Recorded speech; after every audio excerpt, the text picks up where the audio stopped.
Next to the GTI, the competition were like diesel locomotives. Fragile, noisy, uncomfortable, and rusty. The GTI was the undisputed leader of the pack.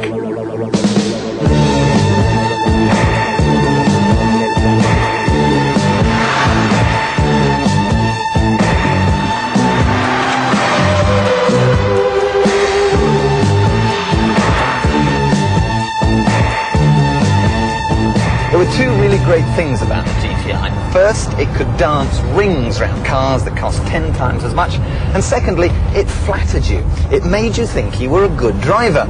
Changing gear was like spooning honey. The seats just hugged you like a lover. The steering was a delight and it went round corners like a banshee on a skateboard. In the 80s, I drove little else. I had 6 Mark 1s in a row and loved them to bits. And then getting back into one 10 years later, you can see why they were just so remarkable. They really were the next best thing to Michelle Pfeiffer.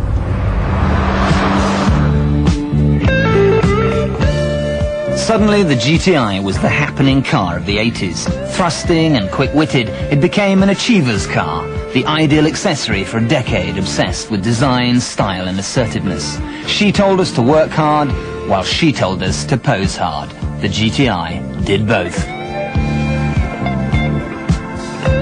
Even the Americans, who usually preferred their cars the size of supertankers, wrote an open letter to Volkswagen begging them to sell GTIs in the States. Give Americans a reason, they implored, to leave their Porsches at home. But other car makers were chewing at VW's coattails. In 1980, Ford, impressed by the GTI's success, came up with a clone of their own, the XR3.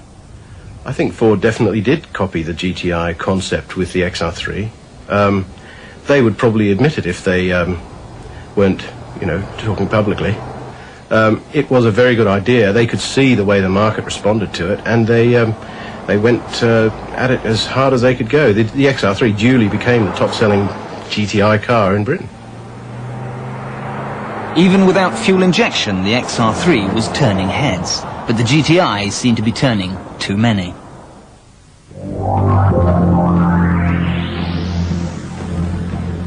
It was a victim of its own success.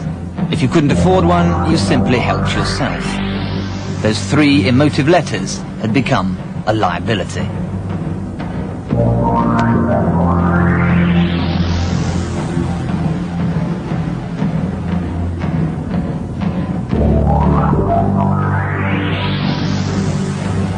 GTI now stood for Guaranteed Theft Item.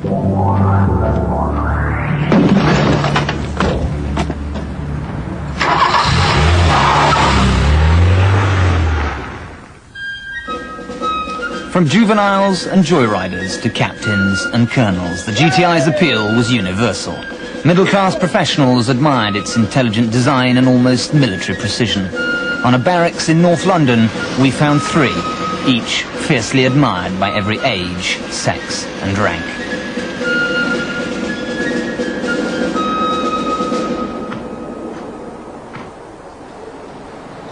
When I first drove the car, the acceleration was quite phenomenal compared to my previous Ford Escort, and I loved it. It's absolutely amazing, and also the top speed as well is quite high. But then I sort of thought about the car's engine and keeping it nice and changing the oil every 2,000 miles and all the rest of it. So I drive it around at a rather more sedate pace these days.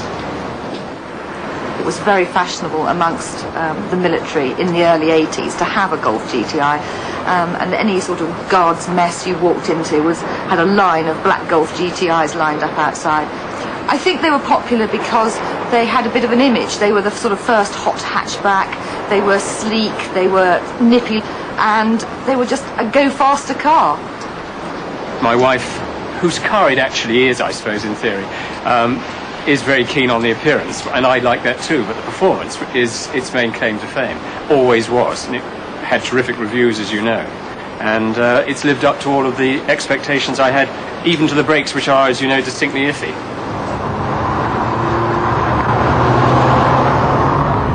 I've had about 9 GTIs so far, and most of them have gone to family, so my brothers have ended up with them. One brother's got 1, the other brother's got 2. My brother-in-law's got 1, his girlfriend's got 1, my wife's got 1, I've got 1. And here's a small selection from the family fleet. Peter's obsession means that ownership is almost compulsory amongst his nearest and dearest.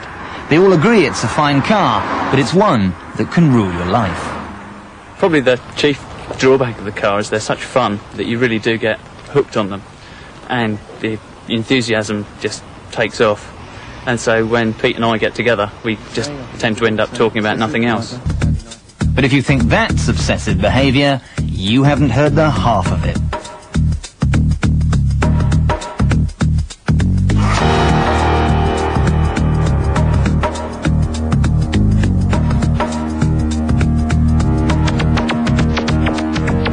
Modifying Mark I GTIs has become a street cult. You name it, they change it. But why gild a lily that doesn't need gilding? I think really it's down to a basic sadness in my makeup. Initially, I bought my Mark I Golf GTI as a cheap, durable, quick car, just to get my boy a race out of my system. Unfortunately, I fell in love with a car and what it could do, and I wanted more. It has its own individuality. There are, even with, say, XR3s or such other vehicles, they just don't have the individuality. Because I like to improve the car in every aspect, and it just looks so much better and handles better. When you lower it, make it go faster, stop better.